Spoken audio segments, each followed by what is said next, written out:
Olá, meu amigo e amiga. Muito obrigado por você estar aqui no nosso Portal do José, neste feriadão de Páscoa aqui no nosso país, em várias partes do mundo também, num dia em que certamente a sua vida está normal, a vida está tranquila, sobretudo se você levar em consideração o que é que está acontecendo em muitas partes do mundo. Hoje nós temos muitos assuntos interessantes, temos notícias aqui que vão deixar muitas pessoas desse universo paralelo da extrema-direita muito preocupadas, e também situações que já começam a ser organizadas a partir de hoje, porque agora as candidaturas aí possíveis já estão postas. E aí o seu Flávio Rachadinha já começa a aparecer com mais vidraças para a gente jogar algumas pedrinhas para desmascarar a criatura, né? Afinal de contas, ele gosta de jogar pedras nos telhados alheios, então vamos ver como é que anda a estrutura dele nesse momento. Antes de entrar nos temas, é fundamental convidar você que chegou agora ao nosso portal e não nos conhecia, ainda não é inscrito, em primeiro lugar, você se inscreva aqui conosco e conheça também os nossos outros vídeos. Se você gostar, compartilhe, recomende e nunca se esqueça de dar o seu joinha, o seu comentário e, se puder, prestigie também nosso clube de membros e o nosso canal de cortes, que continuam crescendo graças ao envolvimento e engajamento de vocês. Você que é muito bem-vindo e muito bem-vindo. Gente, começando aqui com uma notícia, né, que toda hora a gente recebe alguma informação sobre o estado de saúde da criatura. Médicos reforçam ao STF indicação de nova cirurgia para Bolsonaro. Documento periódico foi anexado ao processo por ordem do ministro Alexandre de Moraes. O problema agora na criatura é o ombro. Está com o ombro todo torto, está todo empenado. Enfim, está com, se a gente puder chamá-lo de, comparar com o carro, já que o filho dele chamou o Lula de um Opala, né? Ele está um Opala com o chassi empenado, está precisando ali de fazer várias coisas, né? Só para lembrar, né? Isso aqui é o presidente Lula, um Opala, né? Que está inteiraço, está voando, e aqui é o Opala que está precisando consertar tudo, né? Opala do senhor Jair, né? Então, pois bem.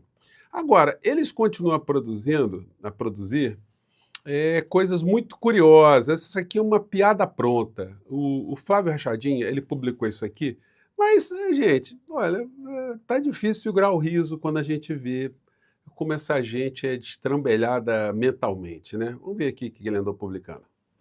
Passando alguns vídeos nas redes sociais, e apareceu um do Pedro Pôncio conversando com uma senhora no meio da rua, aleatoriamente, e mexeu comigo.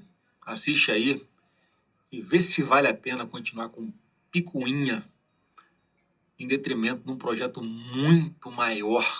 Picuinha, quem é que tá de picuinha, hein? Aliás, eu acho que é a única coisa que a extrema-direita sabe fazer no Brasil, né? Não tem projeto de absolutamente nada. Alguém da extrema-direita sabe dizer um projeto dessa turma aqui para o nosso país, que não seja uma coisa vaga, uma coisa abstrata, e que não seja entregar o nosso país para os Estados Unidos? Mas vamos lá. Que o nosso Brasil vai enfrentar este ano, que vai decidir o futuro das próximas décadas, da gente, dos nossos filhos e dos nossos netos. Assiste aí. É, O que musiquinha vem no fundo. seu coração quando a senhora vê o que estão fazendo com o Jair Messias Bolsonaro? Eu fico com dó dele, porque ele já foi vítima. Ele foi vítima, né? É triste. Quando eu olhei aquele L assim na barriga. Pô, o que há, senhora?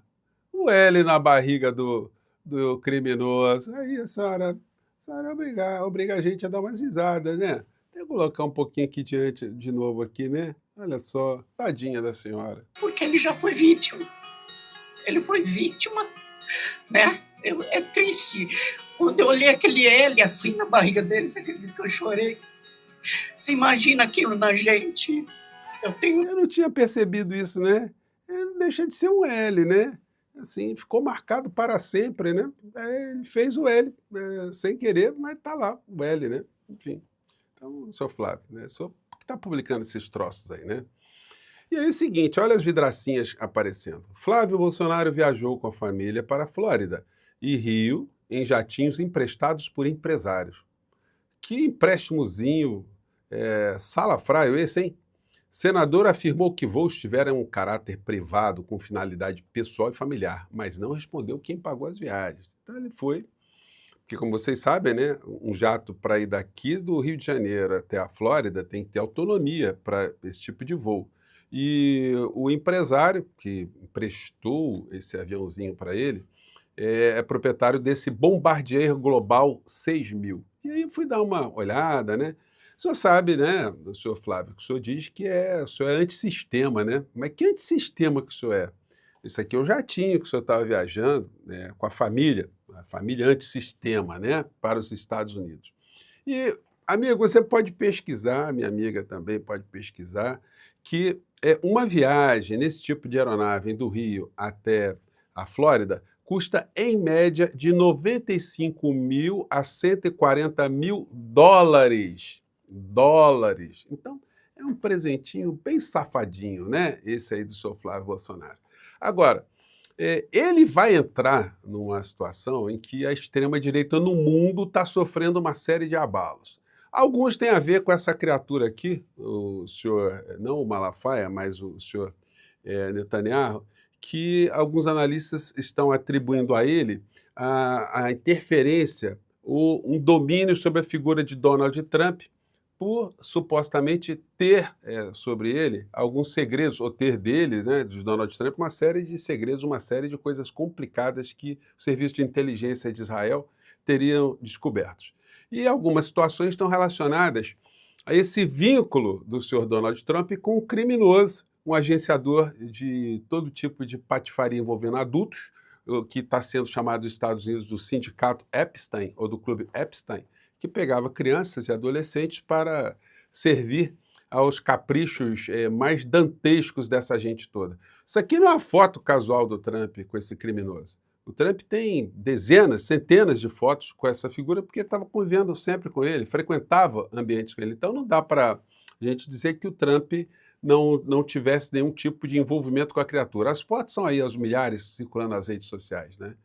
Agora, ele montou essa guerra contra o Irã para desviar o foco, e sempre manipulado, segundo muitos analistas, por Netanyahu. E agora está se vendo isso aqui, ó, mais gente vai ganhar dinheiro com esse conflito, com essa guerra nos Estados Unidos. O setor de petróleo vai ganhar muito dinheiro e o setor armamentista vai ganhar muito dinheiro. Mas vai vindo aonde esse dinheiro? Trump quer 1 trilhão e 500 bilhões de dólares para a defesa. Maior orçamento de defesa de todos os tempos para os Estados Unidos. De onde vai sair esse dinheiro? Não podemos tomar conta de creches. Claro, vai tirar de criança e vai jogar na indústria armamentista dos seus amigos, os seus patrocinadores. É com essa gente que faz maldades com crianças e privilegia cada vez mais grupos de guerra, grupos que ganham dinheiro com a morte alheia, que o clã Bolsonaro está conectado. E algumas pessoas que se dizem religiosas estão conectadas também. Então, isso tudo vai ser mais aclarado durante esse processo. Vamos ver, processo eleitoral, vamos ver se eles vão ter coragem de ficar bancando esse tipo de patifaria. A ideia aqui é, proposta para o orçamento em 2027 prevê reduções de 10% em programas não relacionados ao setor e transfere responsabilidade para estados e governos regionais. Ou seja, vai cortar dinheiro de aposentadoria, de gastos médicos, gastos com crianças, gastos com educação, para jogar nas mãos dos sócios, né, desse grande clube Epstein de Donald Trump. Na Argentina, um desses filhotes que está conectado aí com o clã Bolsonaro está na seguinte situação, vamos mostrar aqui algumas contradições. Em primeiro lugar, vamos recordar aqui, né, o Flávio Rachadinho. Brasil. Qué placer verte. El abrazo de mi padre, de mi hermano, y muchas gracias. Dicen que te estoy apoyando. Su primeiro asilo político do Brasil na Argentina. A esperança.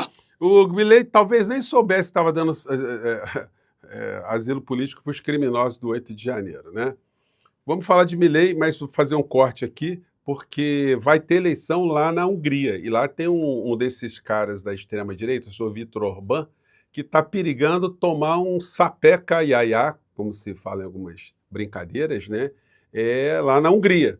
Quem é Viktor Orbán? O aliado de Bolsonaro e Trump, que corre o risco de perder a primeira eleição em 16 anos.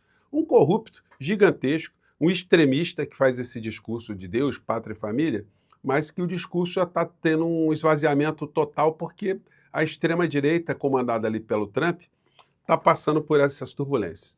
Sem milagre na Argentina. Aí o Estado de São Paulo, o Jornalão, fez um editorial hoje elogiando Milei. Sobre Milei, índice de pobreza recua fortemente na esteira da derrubada da inflação. Gente, uma coisa é estatística, outra coisa é a realidade. A realidade na Argentina, não tem um argentino que esteja enxergando que a situação econômica lá melhorou. Se o desemprego aumentou, o fechamento de empresas multiplicou, os servidores públicos perdendo empregos e também com achatamento de salários, aposentados. Gente, a miséria pode ser vista em vários outros momentos ou cantos da Argentina. Isso está fazendo agora com que a pesquisa que saiu agora, nesses dias, mostre que há uma diferença muito grande entre as pesquisas e os editoriais dos jornalões e a realidade. O governo Milei tem 60% de rejeição, apontam pesquisas. Levantamento da Universidade de San Andrés indica que apenas 33% dos argentinos se dizem satisfeitos com a situação, né? Mas vai cair isso. A justiça investiga outra possível viagem de Manuel Adorni ao exterior e cresce o escândalo. Manuel Adorni foi porta-voz do Milei, né? Agora está com um cargo público lá, foi chefe de gabinete, e está acontecendo as coisas com ele muito complicadas, né?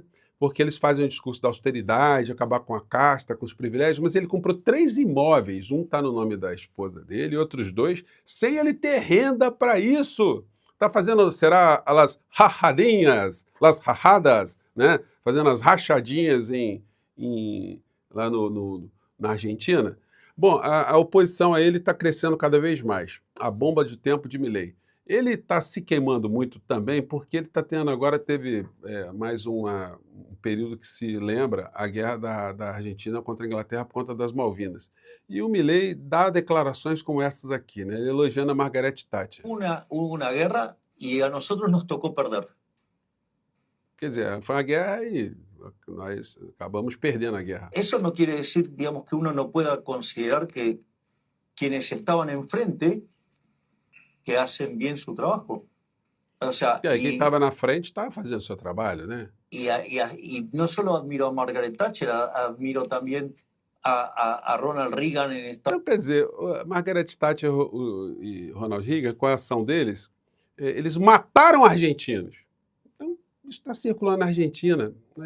Como pode um cara tão entreguista, tão sem alma, sem caráter como o Milei, né? Agora, o editorial daqui do Estado de São Paulo, do Globo, dos jornalões aqui, acham que ele é maravilhoso, o Tarcísio de Freitas, o Flávio Bolsonaro, essa gente toda acha que ele é sensacional. Fome em Córdoba, sopas comunitárias saturadas e áreas de piquenique, menos doações, mais famílias para alimentar e um verão preocupante. Os comedores, que são espécies de restaurantes populares na Argentina, estão aumentando cada vez mais o número de pessoas que procuram esses espaços. Argentina, comedores populares em crises, cada vez mais há mais gente e menos comida. Outra matéria, a demanda aumenta nas cantinas, mas o orçamento cai 15,8%, que o Milei também reduziu o orçamento para essas áreas sociais. Esse aqui é um comedor, um restaurante muito conhecido na Argentina, porque ele foi no bairro onde morou Maradona. Então eles fizeram esse restaurante popular em homenagem a Maradona. E a realidade que eles estão registrando hoje é essa aqui, mas só que o editorial do Estado de São Paulo não vai frequentar comedor, área pobre na Argentina para conferir, né? Vamos ver aqui. Delante de esta casa en Villa Fiorito, en la que nació la leyenda del fútbol Diego Maradona, cientos de personas hacen fila todas las semanas para conseguir un plato de comida. El actual propietario pone su patio a disposición de voluntarios que cocinan para los vecinos de este barrio pobre de Buenos Aires. María Torres prepara un guiso junto a algunos cooperantes. Últimamente la pobreza fue incrementando demasiado porque cada vez se ve más gente que uno decía no van a ir a un comedor a buscar un plato de comida y hoy lo vienen a buscar el plato de comida. Y se queda, si tardás 4 horas más y las 4 horas las quedan esperando el plato de comida. Según datos oficiales del gobierno, la pobreza en Argentina habría disminuido en los últimos meses un 10% con respecto al año anterior, pasando del 38 al 28%. Sin embargo, aquí nadie lo nota. Al contrario. Aumentó un 300% más o menos el pedido de comida de la gente obviamente perdió su trabajo y con vergüenza viene, hace la fila. Gente, as pessoas ficam até 4 horas na fila e aumentou a demanda em 300% nesse restaurante popular. E as pessoas chegam envergonhadas lá, né? Retira alimentos, retira comida, retira lo que nosotros damos, ¿no? Es algo que no nos pasó nunca. Las duras medidas de austeridad del presidente Javier Milei también han hecho aumentar la desocupación, sobre todo entre los empleados públicos. La tasa de desempleo ha subido del 6,1% al 7,5% y muchos siguen dependiendo de las donaciones de alimentos para sobrevivir. Então é isso aí, gente. É a realidade das estatísticas da propaganda neoliberal, da propaganda pró-mercado, da propaganda contra o humanismo, contra o progressismo, enfim, é que a gente vê essas contradições aí na nossa cara, né? Mas, enfim, parece que nós estamos numa onda aí que a extrema-direita está sofrendo uma grande chacoalhada. Vamos ver lá o que vai acontecer com o Trump, porque uma humilhação muito grande está se aproximando dele, como a gente está vendo em relação ao Irã. Bom, eu fico por aqui, mais tarde a gente se encontra. Tchau.